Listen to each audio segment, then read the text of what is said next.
My name is Mr. Newby, and today we're going to talk about woodworking hand tools. There are many different hand tools in woodworking, as you can see by the tool panel behind me, and they all have proper names and proper uses, and we want to make sure we are calling them and asking for them by the proper name, and we want to make sure that we use them for the proper use that they were designed for, so they will not be damaged or broken. So we're going to start with the first 7 hand tools in this video, and I will continue with 2 more videos on for a total of 21 woodworking hand tools you will use in my class. There are other tools we use, but these are the most popular. Okay, so we're going to talk about squares. The first square is the framing square. This is a framing square, and it's used for mainly 2 things in my classes. One is if you have a large piece of wood and you want to make sure that the corner of it is square. And what I mean by square is 90-degree cut. Okay, if it's not, it's out of square, your projects will be out of square, it'll cause a lot of problems later. So you want to make sure that the corners of your materials are square. So large pieces of wood, we use the framing square. Another thing we use the framing square for is to lay out perpendicular lines. You need to drill some holes in a place or make a cut somewhere, and you want a straight line. You can take the framing square, put it along the edge, runs down here, take your pencil, draw a line, and now you have a perpendicular line 90 degrees to the edge that you laid out. So again, framing square. Framing square is used to check large pieces of wood to see if they're square and to lay out perpendicular lines. The next square we're going to talk about is a tri-square. This is a tri-square.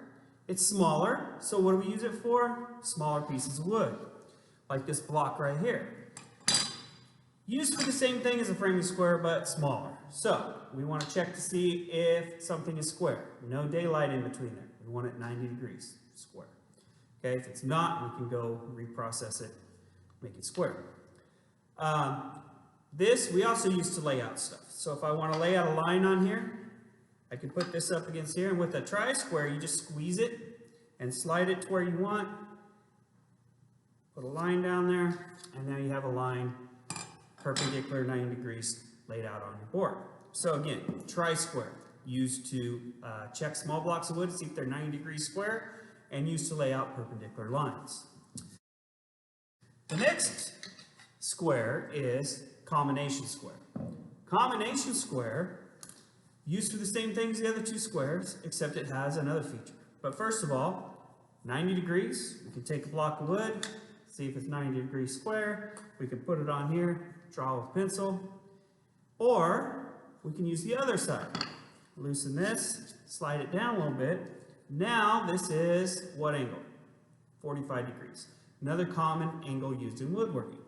So I can put this across here, and if I had a 45-degree miter cut on this, I could check to make sure it is correct. Or maybe I want to lay out a 45-degree angle. So I could put this on here, squeeze it just like with the other one, hold this up for the camera here, and I could lay out a 45-degree angle. So, combination square.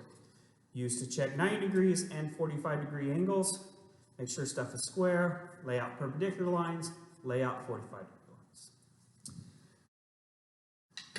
The next tools we're going to talk about are drill bits. We use a lot of different kinds of drill bits in woodworking, but the 2 most common I use here are this one, which is a twist drill bit, which I know it's hard to see, so I'm going to bring it up to the camera here. Hopefully you can see the tip of that right there. This is a twist drill bit.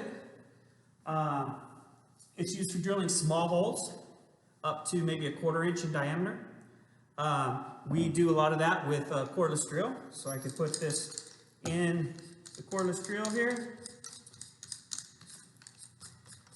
turn the chuck, and tighten it, and then I could take a block of wood and I could drill a hole in it. Now, this is also used for boring. If you drill a hole only part way through, it doesn't go all the way through, that is called boring a hole. And we do that for certain projects and certain things. Most of the time we drill all the way through. So, drill all the way through, and we have a hole. So again, twist drill bit, used to drill small size holes up to about a 1/4 inch diameter, one of the most common. One thing with this drill bit though is when you first put it on the wood and you start to drill, it wants to move on you a little bit. It's called walking. The drill bit walks a little bit. Usually not a problem, but I bring that up because the next drill bit does not do that. So if I take this one out, twist drill bit, again, used to drill small holes up to 1/4 inch. This one is a brad point drill bit. So if I bring this up to the camera here, hopefully you can see the difference in the tip of it. It has a very sharp point. A very sharp point is good because it won't walk on you. It will drill a precise hole. It also has 2 cutting edges on the outside here, which will make a more clean and precise hole. So if I put this in a drill bit, or this drill bit into a cordless drill, okay, tighten it up, and I put this on a block of wood, wherever I put that point is where the hole is going to drill. It will not walk on you. So hanging off the table, because we don't want to drill into our workbenches, I can drill a more precise hole. Again, if I don't go all the way through, what's that called? Boring. Okay? If I drill all the way through, that's called drilling. Okay? Hole all the way through. So, brad point drill bit, used to drill a more precise hole, a cleaner hole, and for these medium-sized holes, up to from 1/4 to about 1/2 inch in diameter, we use the brad point drill bit. Other drill bits that I'm not going to show you or talk about, but that we use are spade bits, Forstner bits, and a few others. All right, let's shift our direction to hammers. In woodworking, there's really only one kind of hammer we use. This is called a finish hammer, okay? Also called a curved claw hammer because the claw is curved. This is used in woodworking, in cabinetry, in a shop environment, okay? It's smaller, it's lighter, okay? It has a smooth face on it so that if you hit a piece of wood, you're not going to leave those lines that a other hammer would use. So what do we use it for? Well, we use it to drive nails. So here's a nail. I want to put it in this piece of wood. And drive it in. Okay? So that's what it's used for. Now, it's also used to pull nails out. I drove that one all the way in, so I can't pull it out. All right, so that is a finish hammer used in woodworking and cabinet making in a shop environment, okay? As opposed to the next one, this would be number 7, okay? This is called a framing hammer. Framing hammers are bigger, heavier. The claw is more straight.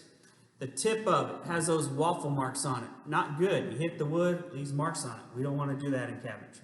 Okay? This is used in construction. This is used out there on the job site, building houses. Okay? Not in finished work, not in a shop environment, not in cabinetry. So, framing hammer used in construction. Again, used to hammer nails in, pull nails out. All right, so that is the first 7 tools. So we will get to other tools on the next video. And that's all for now. So, newbie out.